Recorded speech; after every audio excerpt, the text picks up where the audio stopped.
জামাত কিন্তু ইনক্লুসিভ দল না। দেখবেন আপনি হিন্দুকে একটা জামাতের আমির হতে পারবে? একটা ধরেন তারা তো শাখা খুলছে সেটা আলাদা জিনিস। আপনাকে আমি এটা বলছি, আমি আপনাকে প্রশ্ন করছি, শাখা খোলা আলাদা জিনিস। আমি বলছি হতে পারবে কিনা, আপনি কি মনে করেন হতে পারবে? শাখা থেকে নিশ্চয়ই কেউ পারবে কখন না, এটা আপনি জিজ্ঞেস করবেন, জামাতের লোকদেরকে জিজ্ঞেস করবেন যে আপনাদের ফ্রেমওয়ার্কের মধ্যে আপনাদের কোনো একজন অমুসলিম জোট, এটাই তো প্রশ্ন। ধরেন আপনি যদি একটা পার্টির সদস্য হতে পারেন, আপনি পার্টির প্রধান হতে পারবেন না যদি আপনাকে লোকেরা ভোট দেয় চায়? পারবেন কিনা? যুক্তি কি বলে? তাহলে জামাত যে শাখা খুলেছে হিন্দু শাখা, তাহলে হিন্দু শাখার যদি একজন সদস্য থাকে, প্রথম কথা হচ্ছে এটা রাজনৈতিক দল তো হিন্দু শাখা মুসলিম শাখা হইতে পারে না। এটাই তো একটা মানে ত্রুটিপূর্ণ থট। এখন একটা হিন্দু যদি একটা দলের সদস্য হয়, গণতন্ত্র বলে যে সে পার্টির প্রেসিডেন্টও হতে পারবে যদি সে তার নেতৃত্বের যোগ্যতা থাকে, মানুষ যদি তাকে ভোট দেয়। কিন্তু জামাত যেহেতু আইডিওলজি বেসড পার্টি, একটা হিন্দু কিন্তু জামাতের আমির হতে পারবে না। জামাতের কোনো পর্যায়েরই সে কোনো শাখার নেতৃত্ব সে অর্জন করতে পারবে না। এই জায়গা থেকে আমি বলেছি জামাত কিন্তু আলটিমেটলি একটা পলিটিক্যাল পার্টি না। আবার আপনি যদি তাকে দেখতে যান যে সে একটা ইসলামিক দল, ইসলামিক দলের কি হিন্দু শাখা থাকতে পারে? আপনি কোনো মাদ্রাসায় দেখেছেন যে একটা হিন্দু ব্রাঞ্চ আছে মাদ্রাসার? নাই তো। মির্জা ফখরুল কেন বলছেন যে তিনি এক ধরনের দক্ষিণ পন্থার উত্থান দেখতে পাচ্ছেন এবং সেটা খুবই আশঙ্কাজনক মনে হচ্ছে তার কাছে? আপনিও কি আসলে এই ধরনের দক্ষিণ পন্থার যে রাজনীতি তার উত্থান দেখতে পাচ্ছেন যেটা ভয় জাগাচ্ছে?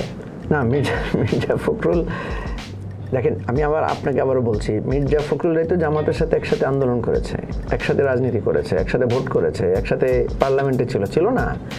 তো দক্ষিণপন্থার রাজনীতি যদি উনি বুঝাতে চান ধর্মভিত্তিক দলগুলো বা রাজনীতি, ধর্মভিত্তিক রাজনীতি তো বন্ধ ছিল বাংলাদেশে, নিষিদ্ধ ছিল।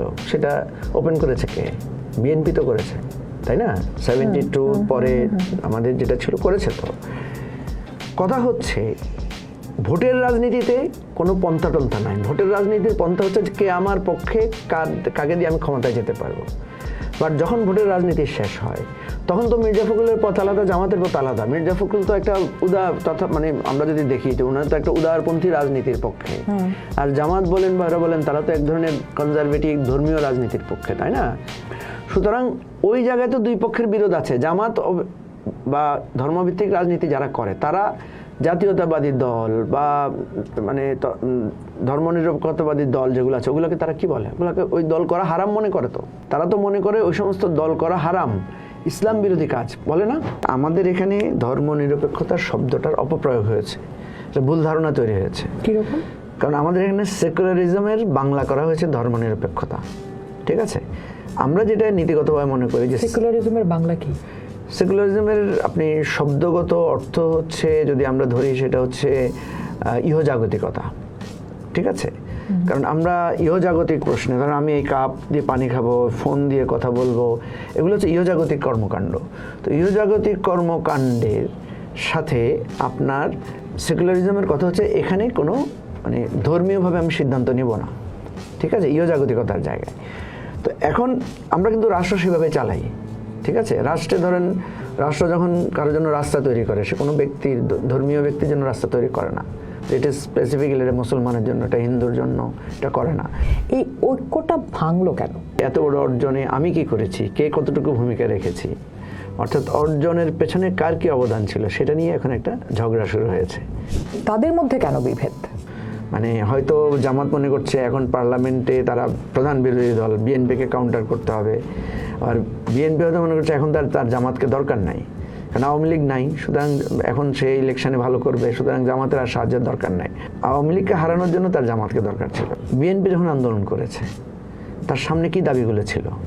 তার সামনে দাবিগুলো ছিল খালেদা জিয়ার মুক্তি, তার সামনে দাবিগুলো ছিল তারেক রহমানের মামলা প্রত্যাহার, তার সামনে দাবি ছিল তাদের নেতাকর্মীদের প্রত্যাহার। একই সাথে কিন্তু ভোটাধিকারের দাবিও ছিল, একই সাথে দ্রব্যমূল্যের দাবিও ছিল। কিন্তু অলওয়েজ আপনি দেখবেন প্রায়োরিটি পেয়েছে দলীয় দাবি। আমি সাধারণ মানুষ হিসেবে আপনার উপর কিভাবে ভরসা রাখবো যে আপনি ক্ষমতায় গেলে আমার জন্য এই পরিবর্তন করবেন? হ্যাঁ, না, ক্ষমতা ওই ভরসা নিয়েই তো জনগণ হতাশ। আপনি দেখবেন যে যারা গণঅভ্যুত্থানে অংশ নিয়েছিল তাদের কাছে যান, তাদের মধ্যে কিন্তু একটা আশা নিরাশার দোলা আছে। পলিটিশিয়ানরা এক ধরনের অ্যাকাউন্টেবিলিটির মধ্যে দিয়ে থাকবে, আর এর মধ্যে তো তার ওই যে বিএনপি দিয়েছে 31 দফা, আমরা দিচ্ছি জাতীয় সনদ, নানা কথা আমরা বলছি। সুতরাং এই যে আপনি আমাকে এখন যে কথাগুলো তুলছেন, এটা কিন্তু আমি কিন্তু আপনার কাছ থেকে এটা পিপলসের ভয়েস পাচ্ছি। এই যে আপনি কিন্তু সাধারণ মানুষের পক্ষ হয়ে কথাটা বলছেন, সাধারণ মানুষ, হ্যাঁ, মানুষের কথা বলছেন। তো এখন এই অ্যাকাউন্টেবিলিটিগুলো পলিটিশিয়ানদেরকে ফেস করতে হবে ইন ফিউচারে, যেটা আগে হয় নাই, যেটা আগে হয়েছে যে ফেস করতে হতো না। প্রফেসর ইউনূস কিন্তু যত কিছুই আমরা বলি, অনেক সমালোচনা করি আমরা ওনার, কিন্তু ওনার রিজিমে আমরা কি দেখতে পাচ্ছি? ওনার রিজিমে দেখতে পাচ্ছি আমরা কিন্তু রেগুলার ওনাকে সমালোচনা করছি। এবং আপনি বিশ্বাস করবেন না, সেদিন আমরা যখন ওনাকে ফেস করেছি সেখানে মুখামুখি ওনাকে আমরা সমালোচনা করেছি যে স্যার আপনি তো এক পক্ষে ঝুঁকে যাচ্ছেন, আপনি তো নিউট্রালিটি হারাচ্ছেন।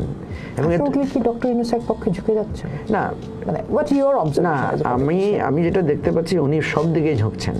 সব দিকে ঝুঁকছেন বলতে সব দিকে তো ঝুঁকতে পারবেন না, এটাই হচ্ছে ওনার সমালোচনার এটা একটা দিক। সেটা হচ্ছে যে যেমন ধরেন আপনি যদি বলেন যে না আমি ন্যায়ের দিকে ঝুঁকবো, আমি কোনো দিকে ঝুঁকবো না, এটা একটা স্টিল পজিশন, কনক্রিট পজিশন। আমরা ওনাকে বলেছি যে দেখেন আপনার বিরুদ্ধে বিএনপিও সমালোচনা করছে, যে বিএনপি দেখবেন বলে যে এটা জামাত ওরিয়েন্টেড সরকার, এটা দক্ষিণপন্থী সরকার, এটা এনসিপি বেস সরকার, এই ধরনের সমালোচনা বিএনপি করে। আবার জামাতও করে, জামাত তো একবার অভিমানী করেছে। তাহলে কি জনাব মঞ্জু আপনার কাছে মনে হয় কি যে দিন শেষে আসলে যে ইন্টারিম সরকার, যাকে আমরা বলে থাকি যে তিনি একজন নিরপেক্ষ সরকার হওয়ার কথা সাধারণ মানুষের স্বার্থে, মানে কি এখানে একটি ইন্টারিম গভর্নমেন্টকে আসলে একটা রাজনীতি করছে? না, আমি ওইভাবে দেখি না। আমি আপনাকে খুব সরলভাবে বিষয়গুলো তুলে ধরছি। প্রথম কথা হচ্ছে ইন্টারিমের কি করা ছিল, কারণ সে তো এটার জন্য প্রস্তুত ছিল না। আমি আরেকটু স্পেসিফিক করি, তাহলে কি এখানে ডক্টর ইউনূসও রাজনীতি করছেন? ডক্টর ইউনূসেরও এক ধরনের রাজনীতি দেখা যাচ্ছে এখানে? ডক্টর ইউনূসের রাজনীতি দেখছি না আমি। ডক্টর ইউনূসের এক ধরনের সারল্য দেখছি, এক ধরনের রাজনীতির জায়গা থেকে ওনার অনভিজ্ঞতার প্রকাশ দেখছি। আরেকদিকে ওনাকে আমি শাসক হিসেবে একজন দুর্বল শাসক হিসেবে দেখছি। ওনার কাছ থেকে আমরা এর বেশি, খুব বেশি কিছু পাবো না। মানে একটা দুর্বল সরকার আকারে থাকবেন উনি এর চাইতে বেশি শক্ত হতে পারবেন না। এবং এর মধ্যে দিয়ে দেখবেন আপনার ওনার বিরুদ্ধে অনেক ধরনের মানে কাউন্টার অভিযোগ আছে। কাউন্টার অভিযোগ কি? যেমন আপনি বলছেন মাজার ভাঙার প্রশ্ন, নারীদের উপরে আক্রমণের প্রশ্ন, এগুলো যদিও আমাদের আগে আরো ছিল, আমাদের সেটা বিএনপি রেজিমে ছিল, মব আমাদের সবসময় ছিল, আওয়ামী লীগের সময়ও ছিল। মানে আমরা এগুলো থেকে কখনো মুক্ত ছিলাম না কোনো না কোনো ফর্মে। সো ওনার জায়গায় আমরা একটা ডিফারেন্ট বাংলাদেশ চেয়েছিলাম। আপনি যখন বলছেন যে ওনার একটু মন নরম, উনি খুব কঠোর হতে পারেন না, তো এরকম একজন মানে সরকারের অধীনে নির্বাচন কতটা গ্রহণযোগ্য এবং সুষ্ঠু হবে বলে আপনি মনে করেন? সেই জায়গায় আমি আপনার সাথে একমত যে আমি কিছুটা কনফিউজ যে ওনার পক্ষে আসলে একটা ভালো নির্বাচন দেওয়া সম্ভব হবে কিনা। ওনার পক্ষে ভালো নির্বাচন দেওয়া সম্ভব হবে যদি দুইটা পক্ষ যদি ওনাকে সাপোর্ট দেয়, বা আরও যদি বলি তিনটা পক্ষ, যেটা আমরা ভাবছি না, সেটা হচ্ছে আওয়ামী লীগ। এই সোসাইটিতে আমরা যদি দেখি আওয়ামী লীগ অ্যাবসেন্ট আছে, তার লিডারশিপ অ্যাবসেন্ট আছে, কোনো সন্দেহ নেই, কিন্তু তার সাপোর্টাররা তো এলাইভ, এবং তাদেরকে আমরা নানা ধরনের অপকর্ম, নানা ধরনের হুমকি, থ্রেট উৎপাদন করতে দেখছি। আওয়ামী লীগের ভূমিকাটা ইলেকশনের সময় কী হবে? আওয়ামী লীগের লোকদেরকে স্পেস দিতে হবে তো বিভিন্ন দলে। যদি আপনি না দেন তাহলে তো সে একটা ইনট্যাক্ট এনিমি আকারে থেকে যাচ্ছে। তাকে যদি আপনি অ্যাকোমোডেট করেন সোসাইটিতে, তাকে বলতে আমি কাদেরকে বোঝাচ্ছি? আমি বলছি আওয়ামী লীগের সাপোর্টার যারা হয়তো সেভাবে অত্যাচার, নির্যাতন, খুন, গুমের সাথে জড়িত। আমি আমার ভুল বুঝেছি, বা আমি আমি আমি আমি আমি একটা সাধারণ মানে স্রোতের মধ্যে থাকতে চাই, হ্যাঁ, তাইলে তো আপনি একটা দল, একটা লোককে তো মানে উইদাউট বিচার তাকে তো আপনি অফ করে দিতে পারেন না সবকিছু। আমি আপনাকে প্রশ্ন করেছি যে আপনি কেন পার্লামেন্টে যেতে চান? জনগণের স্বার্থ, জনগণের কথা বলার জন্য যেতে চান, নাকি আসলে একবার পার্লামেন্ট মেম্বার হতে চাই সেজন্য যেতে চাই? মানে আপনাকে আমি দেখেন, ব্যক্তিগতভাবে কেউ স্বীকার করবে না। আপনি আমাকে জিজ্ঞেস করছেন, কেউ স্বীকার করবে না আপনাকে যে আমি ব্যক্তিগতভাবে ব্যক্তিগত কারণে যেতে চাই। কেউ স্বীকার করবে? বলেন আপনি কাউকে পেয়েছেন এরকম? করবে না। আমরা জনগণের জন্যই রাজনীতি করি, আমরা বলবোই জনগণের জন্যই আমরা যেতে চাই। কিন্তু জনগণের জন্য যে আমরা যাব, সেখানে তো আমি ব্যক্তিগতভাবে উপকৃত তো হবো, এতে তো কোনো সন্দেহ নেই। আমার সোশ্যাল ভ্যালু বাড়বে, আমার ইম্পর্টেন্স বাড়বে, আমি পাবলিককে সার্ভ করতে পারবো বেশি। আর আমার যদি 2 নম্বরের চিন্তা থাকে, সেটাও করতে পথ আছে, তাই না? অ্যাপারেন্টলি তো আমরা দেখি যে জনগণকেই আমরা সার্ভ করব। কারণ আমি যদি আপনি যদি সংসদের সদস্য হন, আপনি যদি চুরিও করেন, ধরে নিলাম যে চুরিও করেন, চুরি কতটুকু করবেন? 100 ভাগ তো আর চুরি করবেন না, 10 ভাগ 20 ভাগ তো জনগণের পক্ষে তো আপনাকে ভূমিকা রাখতেই হবে।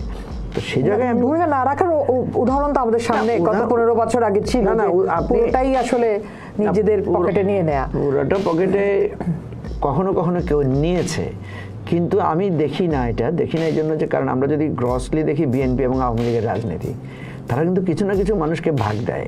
ভাগ না দিলে তো তাদের এই বরকন্দাজ বাহিনী তৈরি হতো না। আমি বিএনপির নেতাদেরকে অনেককে বলেছি যে আপনারা যে ক্ষমতা যাওয়ার জন্য খুবই সিরিয়াস আছেন, কোনো সন্দেহ নাই, জনগণের ভোট আছে আপনাদের, আপনারা মনে করছেন যাবেন, অসুবিধা নাই, কিন্তু আপনি ক্ষমতায় যাওয়ার পরে আজকে যে সংস্কারের আকাঙ্ক্ষাটা তৈরি হয়েছে মানুষের যে এই রাষ্ট্র নিয়ে যে মানুষের একটা অপ্রাপ্তি আছে, এই যে বেদনা আছে, সে বেদনার তো আনসার আপনাকে করতে হবে। জুলাই আসলে কার? আমি তো একটা প্রস্তাব দিয়েছিলাম যে জুলাই যারা যারা নিতে চায়, জুলাই আমার, সবাইকে দিয়ে দেন, জুলাইকে সবাইকে সার্টিফিকেট দিয়ে দেন, জুলাই আপনাকে দিয়ে দিলাম।